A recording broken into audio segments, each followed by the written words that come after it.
Ken Honda, Japan's most famous, actually, wealth teacher. Wealth has many different forms, visible wealth and invisible wealth. But I think there are 22 or 24 categories of wealth. And I was lucky enough to retire at age 29. Wow. So this homeless guy who started his business, but it didn't work. His friend gave him my book, and then he started his business again. And now he has a public company. The principle of arigato. When you receive money, you can say arigato, thank you to the money. So I am here with the one and only Ken Honda. And Ken is known as Japan's most famous, actually, wealth teacher. And he has written over 200 books. And 2 of his books went internationally, like, viral. And we have the books actually here. I'm going to grab them. I'm showing them to the world. And he sold over 9 million copies globally. He has Happy Money and True Wealth. We can show it here. And today he's with us in Madeira Island to speak at a conference for online entrepreneurs about true wealth as well, right? So maybe we can jump right into that. Can you explain what is true wealth, Ken? So true wealth means that wealth has many different forms. For example, I always talk about visible wealth and invisible wealth. Yeah. That means that if you have money, that's great. Yeah. But also friendship, like trust, credibility, and history and knowledge. That is, I think it's part of wealth too. Yeah. But a lot of people go after the money. And then like a house or real estate and cars and the things you can see. But we tend to kind of forget the family bonding or wisdom or respect or kindness. Yes. That kind of thing is kind of like forgotten. So, but I think there are 22 or 24 categories of wealth. But we only focus on 2 or 3. So that's why I think true wealth, by using true wealth, the word true wealth, actually we have a lot more than money. Beautiful. So it makes me curious what you explain, right? So you're very knowledgeable about the concept of wealth. Yes. What made you so passionate about it? Because you've written so many books, you have social media following about it. Right. What brought you there? Yeah. So I was born into a very interesting family. My father is a tax accountant, and he started teaching me about money since I was 5 or 6. My father's clients used to come visit us on holidays and weekends. And I was the one who just serves a Japanese tea to my father's clients. And instead of saying, hello, how are you? I just asked difficult questions like, sir, what is your ROE? And then, like this little boy says, those questions. Like, can you get your dad now? So I knew how to embarrass adults by asking financial questions, because most of the time that they couldn't answer to these simple questions. So I learned about the special words. Since I was small, I learned about investing and money. And by the time I age 20, I knew pretty much everything. So I started my business, and I was lucky enough to retire at the age 29. Wow. So I started very early. Wow. So can I ask a question actually about your business, the business that you've built? Yeah. So what was the first business you built? So the first one is the Japanese economy is just shooting up, like the bubble economy. So everybody is just making money. Yeah. So I helped international business come over to Japan. Okay. So I was charging almost like a monthly salary of my generation in one day. So a lot of international companies pay me like 20 times of what I would get if I work for big companies. Yes. So I started going on my own when I was 20. And then I decided not to work for anyone.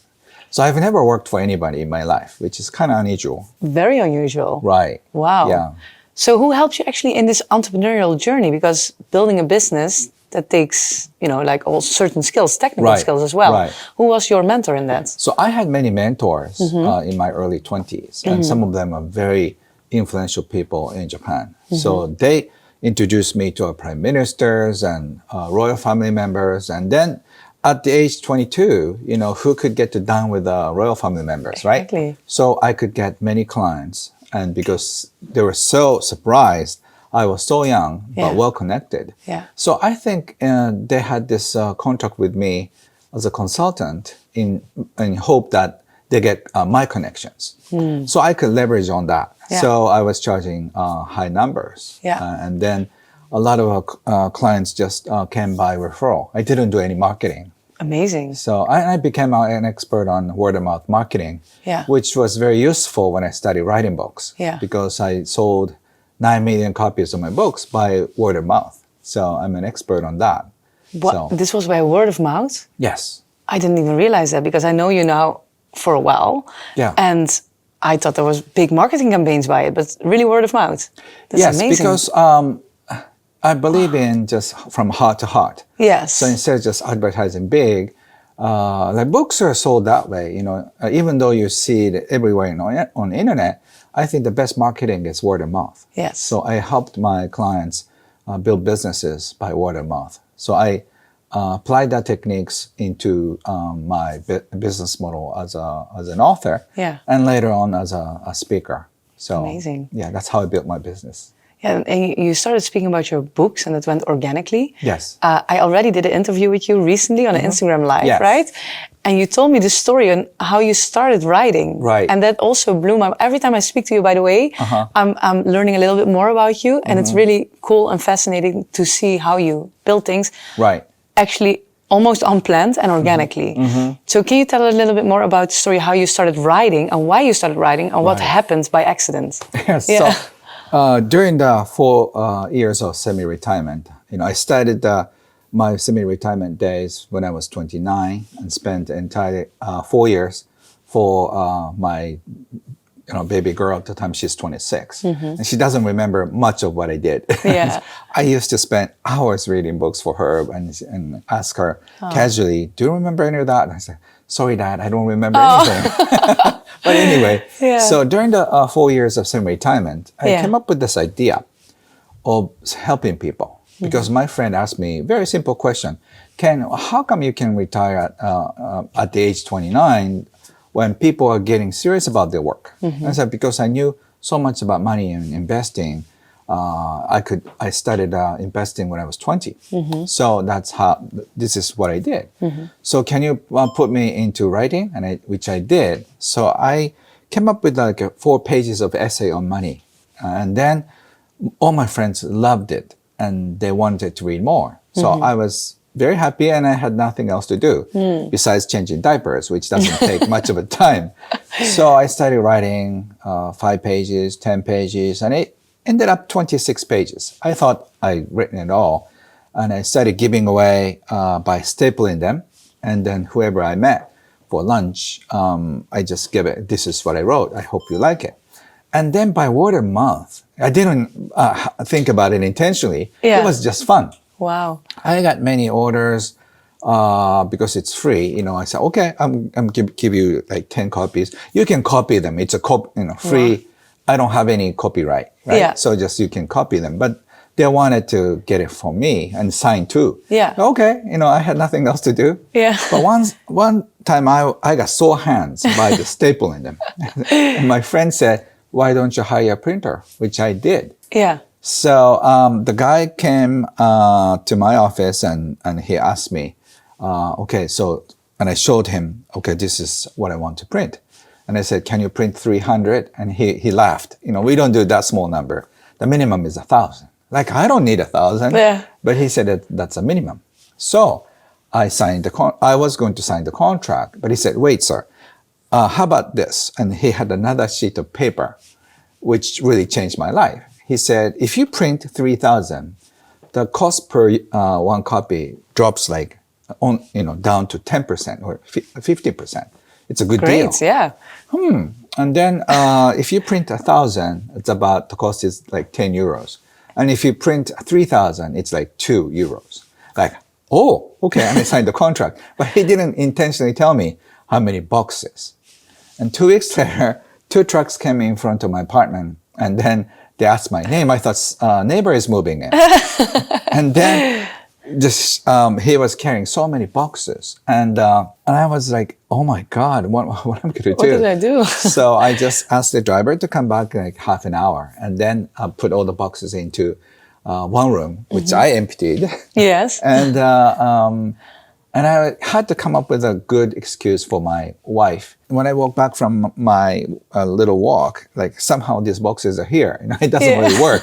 So I said, I'm so sorry. Can I get rid of these boxes in 6 months? And she said, she was not laughing anymore, And she said, okay, so I'm going to give you 1 month. Either you out or boxes out. Boxes out. She had a pressure. Yeah, so I just started calling my friends, like, Michelle, you love my booklets, right? I'm going to give you 100 copies, and then 30 and 50. And I got rid of them about 3 weeks. Wow. Yeah, and then I got, at the time, no emails. So I got a lot of faxes on my fax machine asking for free copies.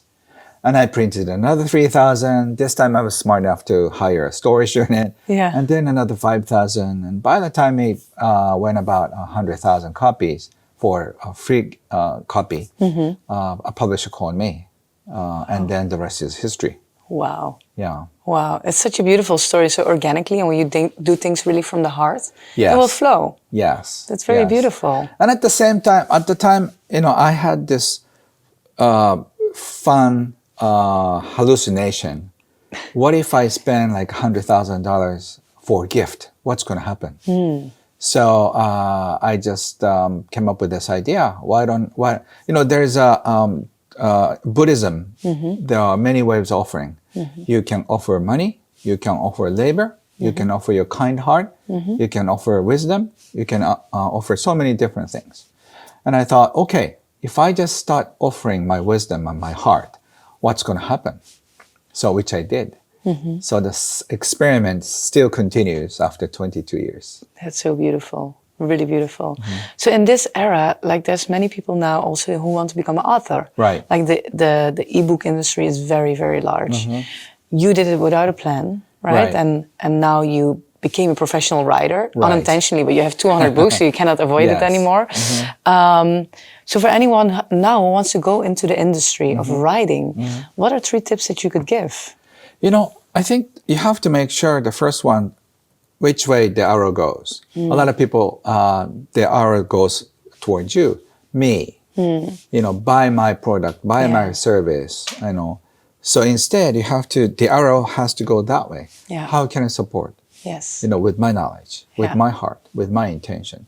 So you have to set the right intention. You're doing this to support others. If you do it for you, people notice it, and then that doesn't go as viral. So that's number 1. And the 2 is offer something that is so interesting. For me, happiness and money. Everybody wants to know. So if you're writing about weight loss or relationship tips or childcare or investment tips, whatever that is, just write something very interesting. And the third one would be just come up with stories. Stories from your life. That would be very interesting. I have many fun stories from my childhood, my consulting days, and also as an investor. I have ups and downs in my life, which people can relate. So if you're a good storyteller, people respond to your story. Beautiful. Can you maybe tell me, like spontaneously, can you tell me a story about yourself where you, after starting your career as an author, where you experienced being in touch with someone who read your book and came up to you and shared something on how it impacted them? What is something that really stands out for you when you look back at it like, oh, this person, I really impacted them? So probably the most outstanding stories is that this homeless guy just who started his business, but it didn't work out. And his friend gave him my book. And then he read it, which was sold about 2 million copies. It's almost 20 years ago. And then he just got courage. And then he started his business again. And now he has a public company and hundreds of employees now. So he always talks about my book and my how I changed him. I didn't do anything, But something like that. And also like a housewife who just thought that she could do something. So she started offering some little stuffed animals, and then ended up making so many stores. Yeah. And she sold it to a big company with $20 million. Wow. So that kind of big story. Yeah. To a small one who's a young father who decided to retire for his baby for 1 year. Wow. So, my readers get the benefit in their own way. Yeah. Some people start their business, some people slow down their business. So it's up to them. Beautiful. So you have impacted so many people around the world, in Japan and outside, and actually also me, right? For the people who are listening and watching. I met you at Mind Valley conference. I was already watching your courses, and I'm not sure if you can remember, this is maybe weird to say, if you can remember, after your talk, I came up to you and I said something to you. Can you still remember that? I remember that I look like your father, right? Yeah! Can you still remember? I said actually something a little bit crazy. Yeah. Of weird, let's say. When I look back at it now, I'm like, oh my God, what did I say to him? But maybe that made you open now to be here with us. But I was listening to your talk and I was sitting in the audience and I listened to you and I'm like, this man is so incredibly relaxed and peaceful around the concept of money. Right. Because I am in the world of entrepreneurship, young entrepreneurs, like hustling, making money, making millions. And I'm listening to you and I just got into this very relaxed meditative state while we were talking about money. Right. Well, this normally a little bit stresses me out. So I never experienced that. Plus, my father is also Asian. I'm half Indonesian, half Thai. And my father is not here anymore. He passed away last year. But when I look at you, I'm like, you could have been my father in that sense, also age-wise and stuff. So I went up to you and I just genuinely want to share my story from the heart. When I was looking at you on the stage, I'm like, this man could have been my father. My father made different choices in life, let's say. And the only thing I want, and this is the weird thing, I'm just going to share it here. I said to you, when I listened to you, I saw how it could be if you are a father who really reads the bedtime stories for their daughter, what you said, right? And when I listen to you, the only thing I want, and I'm now a grown woman of 37 years old, I want you to sit on my bed and tell me bedtime stories about money and just pet my hair. Can you remember that? I'm not sure. Yes. Yeah, and I share that really from the heart. And honestly, I didn't have any intention then to invite you here per se or have you on our community online. It was very organic, I think. And then I asked you like, hey, can I ask you a question? And then your colleague Zinas came to me like, hey, let's check how we can collaborate. Right. And you made that impact really on people. So I really want to say thank you for that. Thank you. I mean so it. when I talked with my friend and he said, do you remember the girl who said you look like her father? Like, oh, that person. That girl. That's me. Yeah, but I usually decide things on my intuition. Yeah. I don't decide which conference I go to depending on the size of the conference or if I get paid or not. I usually ask my heart. Is that yes or no? Yeah. And without knowing much about you or what this whole conference is all about, the answer is already yes. Yeah. And then I ask, what is this? So like, is it what? Don't I need to explain what's going to be? Like, no, I think my answer is yes. And just show me on when and then block my schedule. So they happen very organically. Yeah. And so you're talking about intuition, right? And you make many decisions based on intuition. Is intuition something you can learn, you think, to train that to make better decisions? Because I hear it from many entrepreneurs and very successful people. Listen to your intuition. But when do you know that something is good? So intuition is like a car navigation system. It's always there. Yeah. That doesn't mean that you listen to the car navigation system. Yes. So the car navigation system said, take a left, take a right. And sometimes you make a left even though the car navigation says right. Yeah. Which is okay. Because even if you make like a few mistakes along the way, if it's like a 2-hour drive, it doesn't make the whole different story. Yeah. So intuition is always there. It's our choice to listen to it or not. True. So I'm sure you have some time in your past that you listen to your intuition says don't invest or don't go out with this guy, whatever that is. And then I knew it, but then we just make the wrong choice. True. But it's part of a learning experience. Yeah. So intuition is always there for us to decide which one is best for my happiness. Yes. So the car navigation system will not be upset if you keep making mistakes, like if you keep turning left, even though the car navigation tells you to go right. Yeah. The navigation system will not be upset. You just didn't listen to me, so I'm going to stop. Guiding you. I love that metaphor. So it's always there. Yeah. So just when do you want to start listening to your intuition? It's always there. Yeah. So for your future happiness, should I write a book? Should I not? Should I go to Portugal or not? Yeah. I'm thinking of going to US because my intuition tells me. Yeah. So I'm going to US and stay there to do my TV show. So my intuition says yes, even though it's so scary and I have no confidence. People think I'm confident, but I'm not. You're not? Doing this, speaking in English terrifies me. Okay. And then after about 30 minutes, my English circuit burns out. So it's always terrifying and I get nervous. But I'm more curious about what's going to happen. And you do it either way. Yeah. So my curiosity and my intuition is far bigger than my fear. Like what I'm going to do. I don't have any confidence, or like, is it going to pay? Is it going to be worth it or not? It's not so much value anymore. Yeah, I have that as well, actually. Like the table where we were sitting yesterday with all those people, they're so different, right? Different parts of the world, do different things. There's people on the table that I know very well. There's people on the table that I actually never met before. And online, I was just in touch with them. And my intuition said, these people have to be here. There's a reason why I need to put them on one table.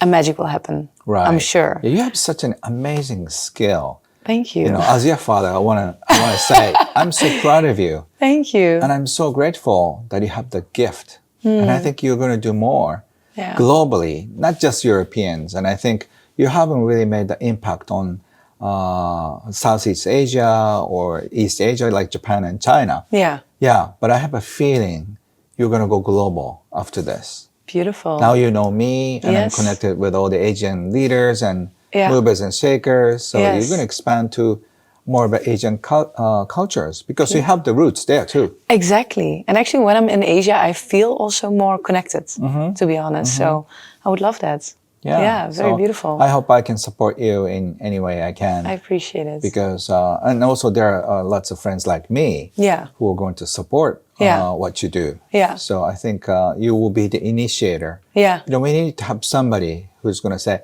let's have a party. And then people join. I'm very good at that, as you know. Yes. Yeah. You have a special super skill to get people come. Yeah. So, they didn't come for money. They didn't come for certain reasons. Yeah. They came because you said it's going to be fun. Exactly. Exactly. And you never betrayed them. So I think you that's have such an incredible skill, and also your heart too. Thank you. Thank you. I really appreciate that. I mean it. One thing about intuition, actually, if I can go back to the topic. If you want to share with us, what was one time that you did not listen to your intuition and it turned against you? It's not only one time. Oh, yeah. Well, what is one thing that really stood out? And what you say to me, like, oh, I wish I didn't date that guy, for example. That happened also many times for me, I can tell you that. But what was one thing that really stood out? You knew you shouldn't have done that, or you should have done that. You didn't.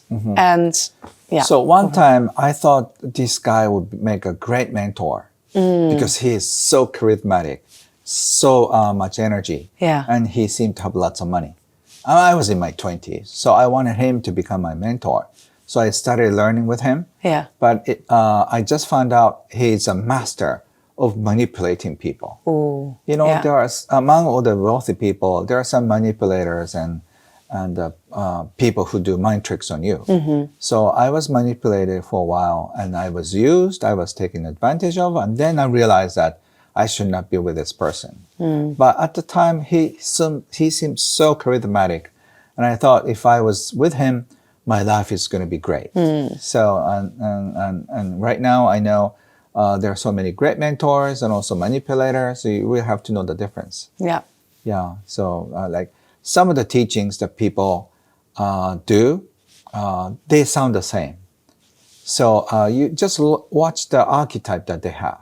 For example, there are so many teachers who have, like for me, my archetype is teach and heal or inspire and heal. But there are many teachers in this industry that their archetype is teach and steal. You know? Oh, yes. Yes. Yes. Yeah. So you have to really find out the true intention behind what they're doing. And so like I didn't listen to the intuition, no to the guy, but he seemed so good. So good. Yeah. You know, he gave me all the great fun opportunities. Yeah. So okay, so really also look further than what it seems like. in retrospect, I learned the very bad feeling of being manipulated, and also I didn't know at the time that was so easy for me. Yeah. I thought I was smarter. Yeah. So now I understand how people are just trying to give so much power to me. So I always push back. You know, I'm not your teacher. I'm your friend. Exactly. So I always make sure that I don't teach. Yeah. I share information that might be good for you. Yeah. May not be good for you. Yeah. You need to decide. Yes, for sure. So because I don't know the answer. Some teachers teach as if they know the answers. Yeah. Yeah, I don't. Yeah. Because I'm not that smart. So Well, actually, I think that is a good, how you work with people. It's a good training also for people to think for themselves. Because what I see now, let's say in the personal development industry, it's one of the biggest industries in the world, where all the coaches and the teachers.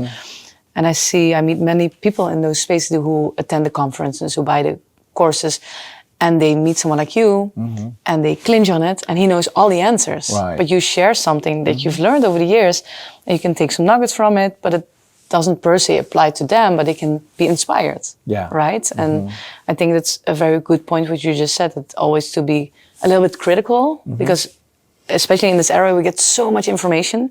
You go online, like I'm big in a personal development space. I open my social media, and this person says, "Oh, you need to invest here," right? Or like when it comes to investing, like do Nvidia or do Bitcoin, or build a business. And another person says, like, "No, it's only like helping others, and don't think about the money at all." And others go big on money. And I think it's very important to stay really true to yourself, and to never feel forced by doing something. I feel as well, like, for example, with you, very interesting, I never ever went up to a speaker after a conference. I work with many speakers and it goes very organic. That's my way, like I get connected or I happen to eat with them. And with you, I don't know, you just happen to walk at the same room. Right. And I knew... I was walking around because I wanted to chat with people. Yeah. They're like, hey, and then I saw you and like, hey, let's have a chat, But intuitively, it felt just so good. And it brought me here. And now we're sitting here on this couch. And it is amazing. And it's beautiful. And then pretty soon, you're going to sit down on my couch Yay! in Kyoto.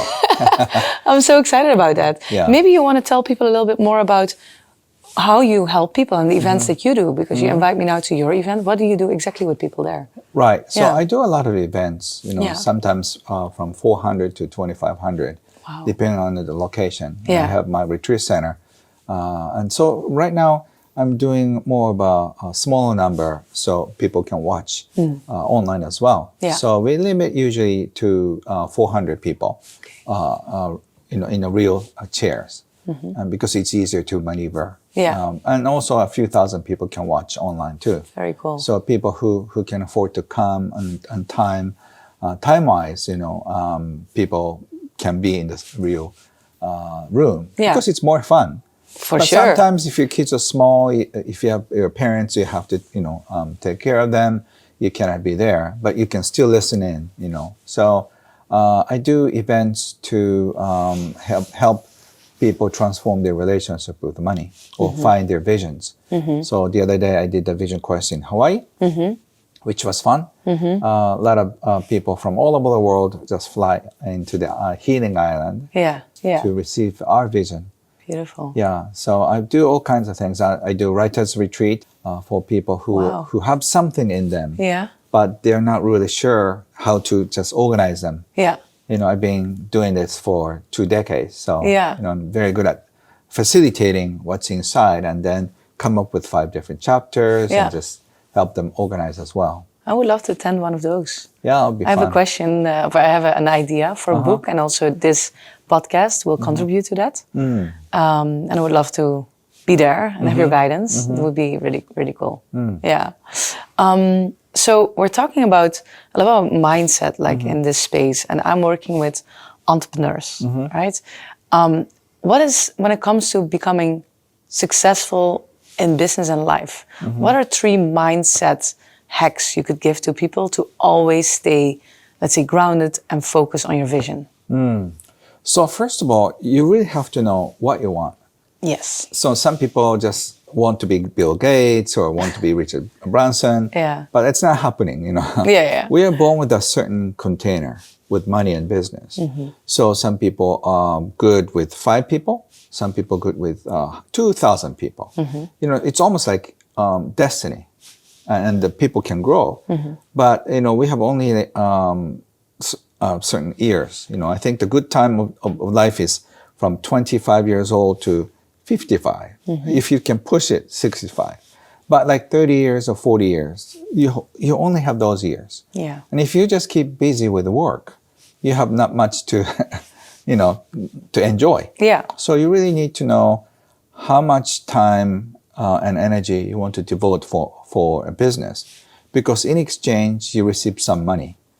But if you spend too much energy on business, you may not have so much for yourself, for your family members. So you have to know what you want. Yeah. And the second one is you have to come up with the right business model and mindset. You need to know who you are, and if you're good with few people, stick with a small business plan and also the mindset. If you want to grow your company and sell it, that's another way of doing it. So you have to decide which style you want. Yeah. And the third one is that you have to decide how much you're going to make and how much you're going to spend. If you're going to make $10 million, that's a life. And if you want to make $100 million, that's a different life. Yeah. So unless you go to go for 10 million or 100 million, the way you do business is very different. And a lot of entrepreneurs says, I want to make millions. I want to just do more. But realistically speaking, there is a time limit, and also the time and energy allowance, how much you can use. Otherwise, you'll be driven to grow your business and end up losing your peace of mind and also your family quality time. I'm so glad for the first 10 years or so, I could be around my daughter. So she doesn't have a hole in her heart. Yeah. But a lot of entrepreneurs' kids have huge holes in their hearts because their parents were never around. So even though they grew their business to be a big business, if your kids were really messed up, what is your life for? So you really have to understand how you allocate your energy and time to certain things. Otherwise, you end up being so busy, and if you're lucky, you may have some good business and money. Yeah. But if you're not smart enough, you end up losing everything. Yeah. So entrepreneurship is a fun world, but at the same time, it's a very risky world to go for. Very demanding as well in hours. Yeah. So how do you look at you're talking about the right business model, right? I see many people also within my industry, and I'm one of them actually, I'm more a purpose/passion driven entrepreneur. The business model, to be honest, at the moment, is not the very smartest. However, I am building my most important asset is my network, right? I'm really supporting and helping people. Right. Financially, the business model is not the smartest, let's say. So when you choose, if you would now build a new business, which factors would be the most important for you? Would you choose for more the financial gains or passion driven and say, okay? I think you can do the same, both at the same time. Okay, yeah. It depends on your personality too. Among entrepreneurs, there are go-getters. Just hard sell, like cold sell. You just go and make sales. Yeah. And there are others who are very good at receiving. I'm this part. Yes. I used to be this, but I realized that this is easier. Yes. So instead of just go and sell, you just invite and let them buy for you. Yeah. So I can sell 9 million copies. I invited people to keep buying all the books for the past 20 years. Amazing. So which is easier, if you keep selling, you cannot keep going because your energy run out. Yeah. So for my style is more inviting. So instead of just selling to thousands of people, I have thousands of fans become my online salon member. Yeah. So I have tens of thousands of people pay a certain amount of money every month to be part of my community. Yeah. And I don't promise anything. They just love to connect with me and my participants. Yeah. So a lot of people think like give and take is what the entrepreneurship is all around, but maybe receive and share could be the next model. Yeah. So depending on which model you believe, your life will be very different. Yeah, beautiful. And one last question, and this is something I learned from you, and I want to wrap up with this one. Yes. I learned from you in an online course the principle of arigato. Yes. Right? And it's about gratefulness, right? And that is what I've heard you saying multiple times in your speeches and in the book, that gratefulness is key to become successful. Can you give one tip to wrap up with? How can, let's say, starting entrepreneurs specifically, but also when you become actually more successful, how can you practice gratitude? So when you receive money, you can say arigato, thank you to the money. When you receive a new client, thank the client for new business. So if you appreciate money or new client or somebody who connects you, you always show your appreciation. And when you spend money, and also when you do something, also just send appreciation for them. By doing that, you start the cycle of appreciation, and the clients feel your appreciation. So they want to bring somebody to you again. Since you're very happy, I'm very happy to introduce my speaker friends to you. So if you show more appreciation, somehow the world will appreciate you back. So what you appreciate appreciates. Beautiful. So if you want to have more money, appreciate money. If you want to have more love, appreciate love. That's beautiful. Can I say that I appreciate you? Thank you for Arigato. Thank you. Arigato. Thank you. Arigato. Arigato. Thank you so much, Ken, for being here. I appreciate you. Thank you. Thank you. Arigato.